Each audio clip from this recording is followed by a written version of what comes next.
नमस्कार व्यूअर्स और आप सब लोग कैसे हैं? आशा करती हूँ आप सब लोग अच्छे होंगे, स्वस्थ होंगे और मेरा शिव पुराण का पाठ अवश्य देखते होंगे। तो आइए सबसे पहले हम जान लें कि कल तक हमने कहाँ तक जाना था।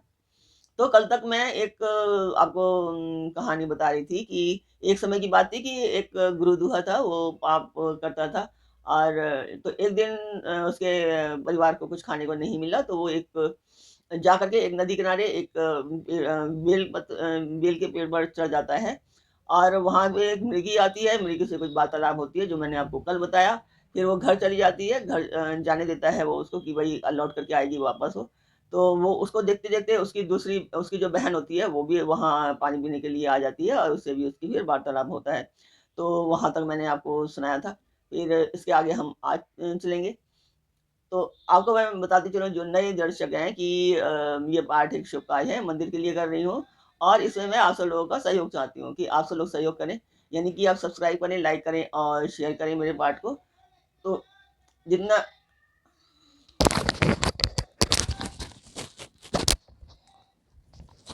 पाठ को इसको शेयर करें ताकि मैं इस उद्देश्य को प्राप्त कर सकूँ। तो जिस मंदिर का मैं वर्णन कर रही हूँ, उस मंदिर की मैं वीडियो डाल देती हूँ। आप लोग देखें और बताएँ कि आपको मेरा पाठ कैसा लग रहा है। कमेंट अवश्य किया कीजिए, कमेंट करने से मोटिवेशन मिलती है।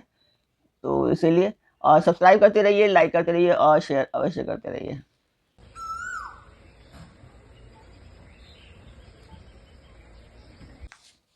तो मंदिर की वीडियो आपने देखी, आपको मेरा पाठ कैसा लग रहा है, कमेंट बॉक्स में मुझे अवश्य बताएँ। तो अब हम चलते हैं आज के पाठ पर। स्वागत करती हूँ मैं आप सभी का अपने इस कार्यक्रम शिवपुराण में। शिवपुराण की कोटि रुद्र संहिता चल रही है और इसमें आप सुन रहे हैं शिवव्रत करने से अनजाने में शिवव्रत करने से एक भील पर भगवान शंकर की अद्भुत कृपा हुई थी। तो अब हम चलते हैं आज के पाठ पर। तो हम बता रहे थे कि मृगी जो थी वो पहले आई थी और उसको फिर व्याध ने जाने दिया था, गुरुद्रोह ने जाने दिया था और फिर दोबारा उसकी बहन आई थी तो उसकी बहन को भी गुरुद्रोह ने जाने दिया था। तो वो जब वो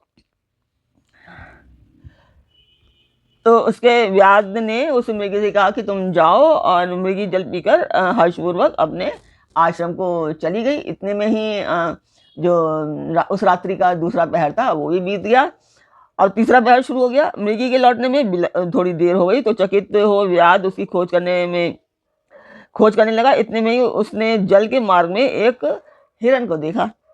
वह बड़ा हष्ट-पुष्ट था, मतलब मोटा ताजा था वो काफी। उसे देखकर वनेचर को बड़ा हर्ष हुआ। उसने वह धनुष पर बाण रखकर उसे मार डालने के लिए वो उसको उदित हुआ, उसको तैयार हुआ मारने के लिए। तो ऐसा करते समय उसने प्रारब्धवश कुछ जल और बिलपत्र उसके जो हाथ में पानी था और जल था उसके थोड़ा उसका जल और जो पेड़ पे बैठा था तो उससे वहां से कुछ पत्ते वो फिर शिवलिंग पर फिर गिर गए। तो उसके सौभाग्य से भगवान शिव के तीसरे पहर की भी जो पूजा थी वो भी संपन्न हो गई। इस तरह से भगवान ने उस पर अपनी दया दिखाई। पत्तों के गिरने आदि का शब्द सुनकर उस मृग ने व्याध की ओर देखा और पूछा क्या करते हो। तो वो जो हिरण आया था उसने पूछा कि तुम क्या करते हो। तो व्याध ने कहा मैं अपने कुटुंब को भोजन देने के लिए तुम्हारा वध करूंगा। तो व्याध की बात सुनकर हिरण के मन में बहुत हर्ष हुआ और तुरंत ही व्याध से उसने हिरण ने इस प्रकार कहा कि मैं धन्य हूँ, मेरा हष्ट-पुष्ट होना सफल हो गया क्योंकि मेरे शरीर से आप लोगों को तृप्ति होगी, तुम्हारा मतलब पेट भर जाएगा। जिसका शरीर परोपकार के काम में नहीं आता उसका सब कुछ व्यर्थ चला जाता है। जो सामर्थ्य रहते हुए भी किसी का उपकार नहीं करता है उसकी वह सामर्थ्य व्यर्थ चली जाती है। मतलब जो कुछ अगर आपके अंदर कुछ भी शक्ति है तो उसका आपको यूज करना चाहिए समाज के कार्य के लिए। तो अगर वो नहीं करेंगे तो वो शक्ति आपकी व्यर्थ जाएगी। तथा वो परलोक में नरकगामी होता है। परंतु एक बार मुझे जाने दो, मैं अपने बालकों को उसकी माता के हाथ में सौंप कर और उन सबको धीरज बधा करके मैं फिर वापस लौट आऊंगा। उसके ऐसा कहने पर व्याध मन ही मन विस्मित हुआ। उसका हृदय कुछ शुद्ध हो गया था और उसके सारे पाप पुंज नष्ट हो गए थे। तो उसने जब इस प्रकार उसने कहा तो उसके सारे पाप नष्ट हो गए। उसके मन में जो आया तो उसे व्याध ने बोला वो जो गुरुद्रोहा था उसने बोला कि जो जो यहाँ पर आए हैं वे सब तुम्हारी तरह बातें बनाकर चले गए, पर वे वंचक अभी तक नहीं आए। मतलब वंचक मीन्स जो याचना करने वाला होता है, वंचक। तो वो मतलब कहने वाला, वंचक मतलब कहने वाला जो, तो वो अभी तक वापस नहीं आए। मृग तुम भी इस समय संकट में हो, इसलिए झूठ बोल कर चले जाओगे, फिर आज का मेरा जीवन निर्वाह कैसे होगा। तो वो मृग बोला कि व्यास, मैं जो कुछ कहना चाहता हूँ उसमें सुनो, उसमें कुछ भी असत्य नहीं है। सारा चराचर ब्रह्मांड सत्य पर ही टिका हुआ है। जिसकी वाणी झूठी होती है उसका पुण्य उसी क्षण नष्ट हो जाता है। जो मतलब झूठ बोलता है उसका जो सारा पुण्य होता है वो नष्ट हो जाता है। तथापि भील, तुम मेरी सच्ची प्रतिज्ञा सुनो। संध्या काल में मैथुन तथा शिवरात्रि के दिन भोजन करने से जो पाप लगता है उसकी झूठी गवाही देने, धरोहर को हड़प लेने तथा संध्या ना करने से द्विज को जो पाप लगता है वही पाप मुझे भी लग जाए, यदि मैं लौटकर ना आऊं। जिसके मुख से कभी शिव का नाम नहीं निकलता, जो सामर्थ्य रहते हुए भी दूसरों का उपकार नहीं करता, मतलब जो समर्थ है कुछ कार्य करने में, समाज के लिए कुछ कार्य करने में, और वो जो कुछ उपकार नहीं करता, जो समाज के लिए कोई कार्य नहीं करता, पर्व के दिन श्रीफल तोड़ता है, अभक्ष भक्षण करता है। अभक्ष भक्षण मतलब कि किसी को मार करके खाना, तथा शिव की पूजा किए बिना और भस्म लगाए बिना भोजन कर लेता है, इन सब का पातक मुझे भी लगे, यदि मैं लौट करके ना आऊं। तो उसकी बात सुन करके व्याध कह देता है कि जाओ शीघ्र लौटना। तो व्याध के कहने पर ऐसे मृग जो था, हिरण जो था, वो पानी पी करके चला जाता है। फिर वे सब जो थे अपने आश्रम पर मिले। तीनों ही प्रतिज्ञाबद्ध हो चुके थे। आपस में एक दूसरे के वृत्तांत को भली भांति सुनकर सत्य के पाश से बंधे हुए उन सबने यही निश्चय किया कि अवश्य वहां हमें जाना चाहिए। फिर वो तीनों के तीनों वहां पे आश्रम में मिल जाते हैं और तीनों अपने आपस में बात जो करते हैं वो कहते हैं कि अब हमें वहां पर वापस जाना चाहिए क्योंकि हम प्रतिज्ञाबद्ध हैं। इस निश्चय के बाद वहां बालकों को आश्वासन देकर वे सबके सब जाने के लिए उत्सुक हो गए। उस समय जेठी मृग वहां अपने स्वामी से, उसने जो बड़ी मृग थी उसने अपने स्वामी से कहा, स्वामी आपके बिना यहाँ बालक कैसे रहेंगे। प्रभु मैंने भी वहां जाकर पहले प्रतिज्ञा की है, इसलिए केवल मुझे जाना चाहिए, आप दोनों यहीं रहें। उसकी बात सुनकर छोटी मृगी जो उसकी बहन थी, वो छोटी थी, वो उस बहन ने कहा कि बहन मैं तुम्हारी सेविका हूँ, इसलिए आज मैं ही व्याध के पास चली जाती हूँ, तुम यहीं पर रहो। यह सुनकर मृग बोला कि तुम रहने दो, मैं चला जाता हूँ, तुम दोनों यहीं पर रहो, क्योंकि शिशुओं की रक्षा माता से होती है। तो स्वामी की बात सुनकर उन दोनों मृगियों ने धर्म की दृष्टि से उसे स्वीकार नहीं किया, क्योंकि पति को मारना नहीं चाहती थी वो। पति को मारना अधर्म होता है। वे दोनों अपने पति से प्रेम पूर्वक बोली, प्रभु पति के बिना इस जीवन को धिक्कार है। तब उन सब ने अपने बच्चों को सांत्वना देकर उन्हें पड़ोसियों के हाथ में सौंप दिया और स्वयं शीघ्र ही उस स्थान को प्रस्थान किया जहां पर वो व्याध था।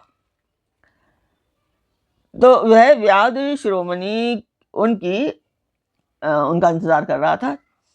उन्हें आते देख जो मतलब अपने माँ बाप को जाते देख उनके बच्चे भी उनके पीछे पीछे हो गए और उन्होंने निश्चय कर लिया कि माता पिता की भाई बच्चों ने निश्चय किया कि जो माता पिता की गति होगी वो हमारी भी होगी। तो उन सबको जब वो सारे एक साथ आ गए तो व्याध को बहुत हर्ष हुआ। उसने धनुष बाण रखा और उसी समय पुनः जल और उसके जो उसने जब वहाँ पे अपना बाण रखा तो वहाँ से उसके हाथ में जो जल था फिर वो गिर गया और जो बेल के पेड़ पर था बेल से फिर पत्ते गिर गए शिवलिंग पर। उससे शिव की जो चौथे पहर की जो पूजा थी वो भी संपन्न हो गई। मैंने कल आपको बताया था कि 3 पहर की जो पूजा थी वो भी इसी प्रकार संपन्न हुई थी, तो चौथे पहर की पूजा यहाँ पर भी संपन्न हो गई। उस समय व्याध का सारा पाप तत्काल ही जो उसने जितना भी पाप किया था, मारा था जानवरों को या कुछ भी, तो वो सारा पाप उसका नष्ट हो गया। इतने में दोनों मृगियां और मृग बोले, व्याध शिरोमणि कृपया शीघ्र ही कृपा करके हमारे जीवन को सार्थक करो। तो उसकी बात सुनकर उसे बड़ा आश्चर्य हुआ कि शिव की पूजा के प्रभाव से उसको जो दुर्लभ ज्ञान प्राप्त हो गया था, उसको ज्ञान प्राप्त हो गया चारों पहर की पूजा करने के पश्चात। उसने सोचा मृग ज्ञानहीन पशु होने पर भी धन्य है सर्वथा आदरणीय है, क्योंकि अपने शरीर से ही परोपकार में लगे हैं। मैंने इस समय मनुष्य जन्म पाकर भी किस पुरुषार्थ का साधन किया, दूसरे के शरीर को पीड़ा देकर अपने शरीर को पोसा है। प्रतिदिन अनेक प्रकार के पाप करके अपने कुटुंब का मैंने पालन किया है। अब वो ऐसा इसलिए सोच रहा है क्योंकि उसे शिव ज्ञान प्राप्त हो गया है, शिव ज्ञान जो दुर्लभ ज्ञान था वो प्राप्त हो गया है, इसलिए उसने इस तरह से सोचा। अब वो कहते हैं कि हाय, ऐसा पाप करके मेरी क्या गति होगी, अथवा मैं किस गति को प्राप्त होऊंगा। मेरे जन्म से लेकर अब तक जो पाप किया हुआ है उसका इस समय मुझे स्मरण हो रहा है, यानी कि मुझे इसको याद आ रही है।